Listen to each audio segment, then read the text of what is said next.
The hidden drawer specs were already planned out back during the lower cabinet making.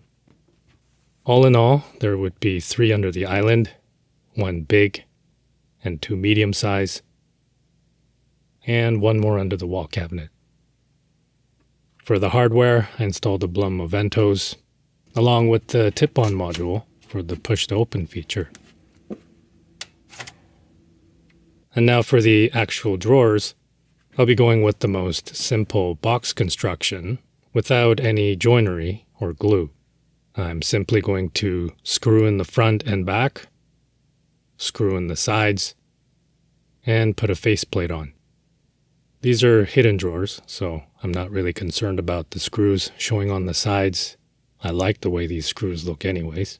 And in terms of durability, while it might not be as strong as some properly glued joinery, it's plenty strong enough for anything you might encounter in the kitchen. So, you don't always have to go with the most complicated joinery to get good durability. This is my toolbox that I've had for the past 15 years. It's not a snap-on. I made it entirely out of wood. The only metal parts are these. This is a square tubing, and this is what is it? One of these C channels.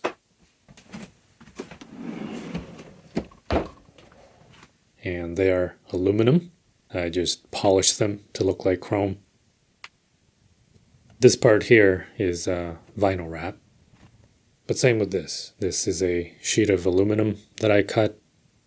Took forever to make, especially the R. Watched that at least a few times. Anyways, I wanted to show you.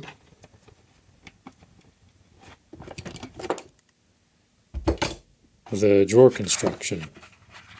So, plywood bottom, plywood sides, plywood front and back. And the whole thing is held together by screws only. And they're all like that. They're all 1/2-inch ply screws only. Except for these two, which is 3/4, including the bottom. And again, screws only. Most of them are behind the slides, but there is a screw every 5 inches. And that was intentional. Because this is not your standard heavy-duty steel toolbox. It's wood. So I figured at any point, if any part of it was to break, repairing a glued joinery is, well, it's a lot more involved. In fact, depending on the condition, I may have to just redo the whole drawer. Whereas here, I just unscrew, take out the broken piece, put in the new piece, and screw it back on. And it's done. In terms of durability, like I said, I've been using this for the past 1.5 decades with hundreds of pounds of load on these drawers. And so far, not so much as a squeak. So, you don't always need dovetails and glue for things to last a long time. So with that said, 1/2-inch Baltic birch for the bottom and 1/2-inch poplar for the front, back, and sides. The bottom's already cut to the proper dimension, so I just need to align the rest of them to the bottom and cut them to size. As usual, I'm cutting just beside the line, leaving a bit of excess so I can square it up on the shooting board.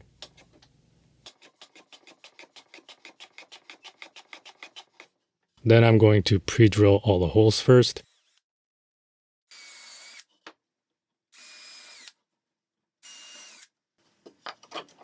Line it up with the bottom, drill all the way through, and countersinking at the same time.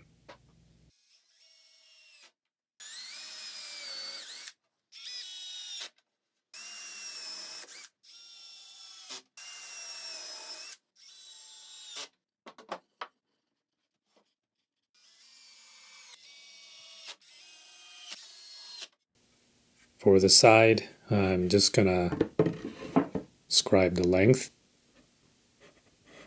get this lined up,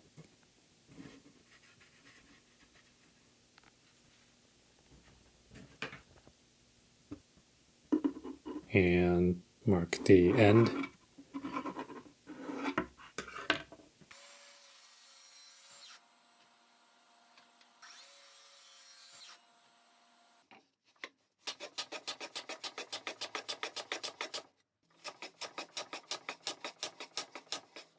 So this is the front end of the drawer, and I want both here, which is the top, and here, which is the front, to be flush.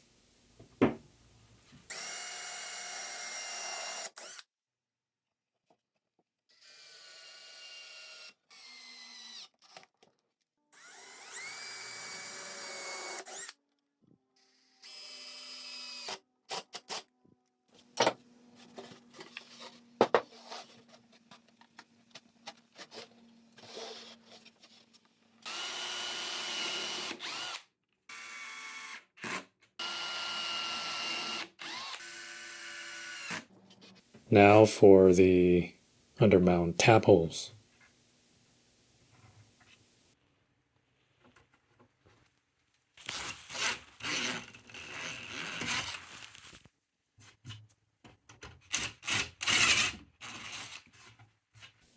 And then the clips.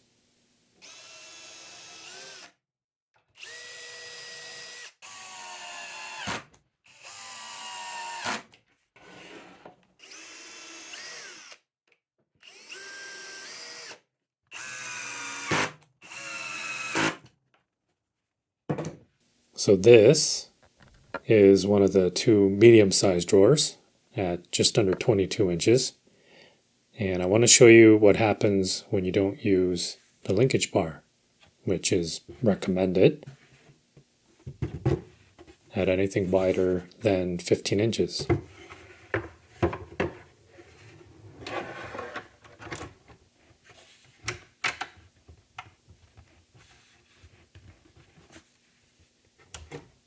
Okay, yeah, it didn't work.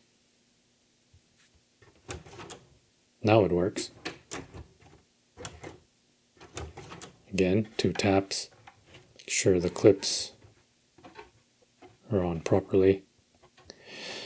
I think what's happening here is that the first push is engaging one side, and then the second push engages the other side, and that's when it opens.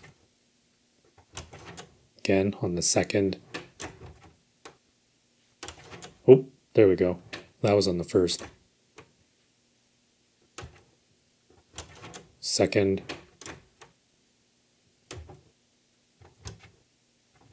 Third. First, good.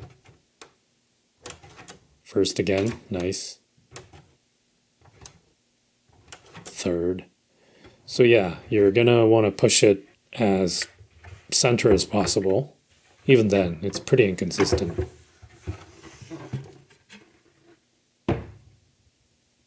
So now, with the linkage bar,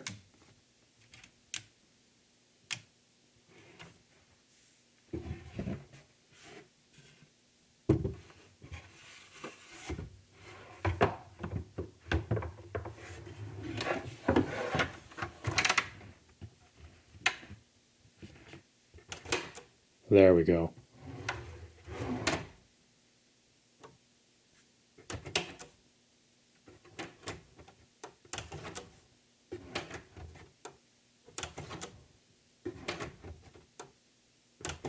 doesn't matter where I push.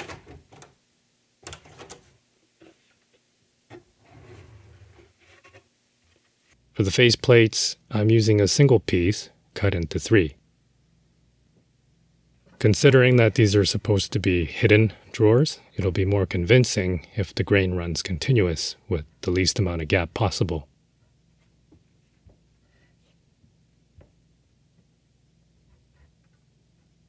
Before putting on the faceplate, I'm giving the inside of the top edge a sanding pass,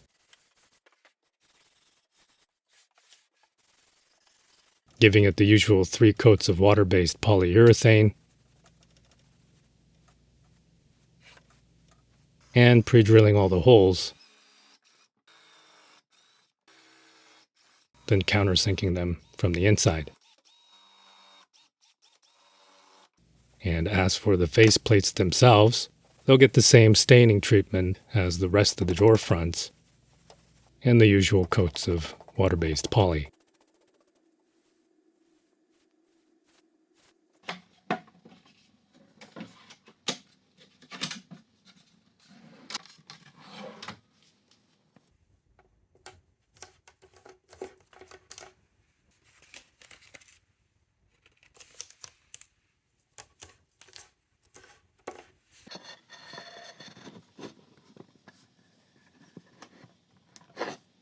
Once I've found the correct position, I clamp it down in place, continue the pre-drilling into the faceplate,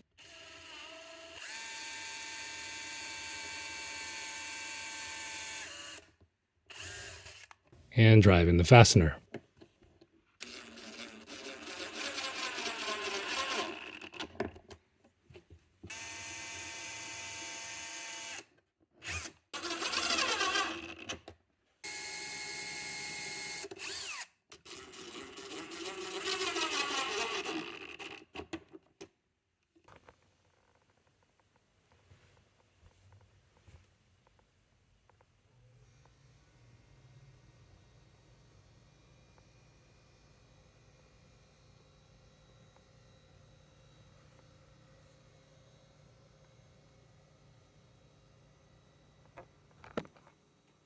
This is the drawer under the oven.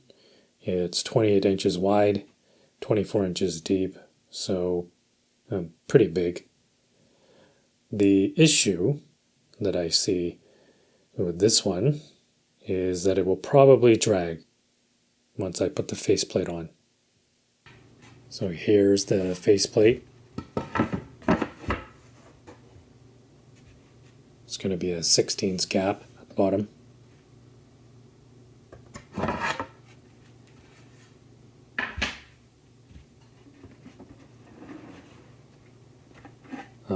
This guy I made specifically for my wife's Dutch ovens.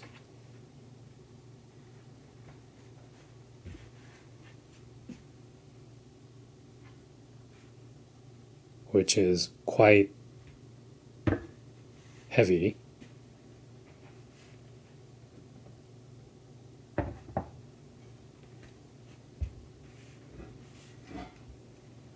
And here are the lids. In terms of clearance, no problem at all. However, the weight of it is going to make it so that the faceplate touches the flooring here.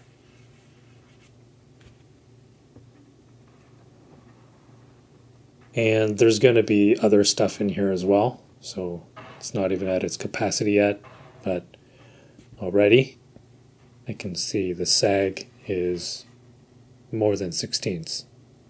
So I'm going to need some kind of a support that I guess moves along with the drawer so that even when it's fully loaded, it stays high enough for the faceplate to move without scraping. So these are some low profile mini casters. This is what I'm going to be using as the support. My only concern is that they seem a bit loud. And I think that sound will only amplify when rolling on the flooring. Anyways,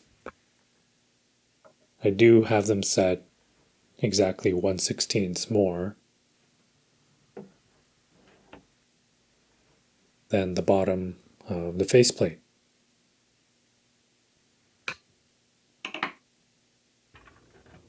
So the good news is that the rollers work great. The bad news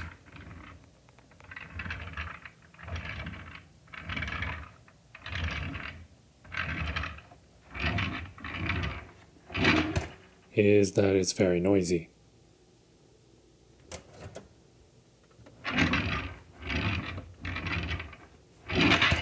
Like, obnoxious. These ones are supposedly silent. So this is the original from Lee Valley.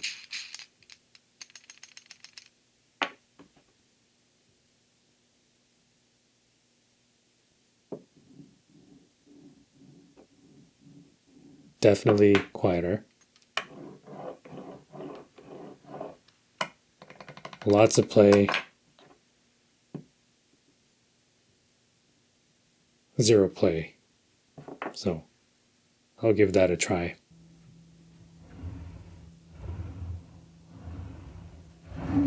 Quieter.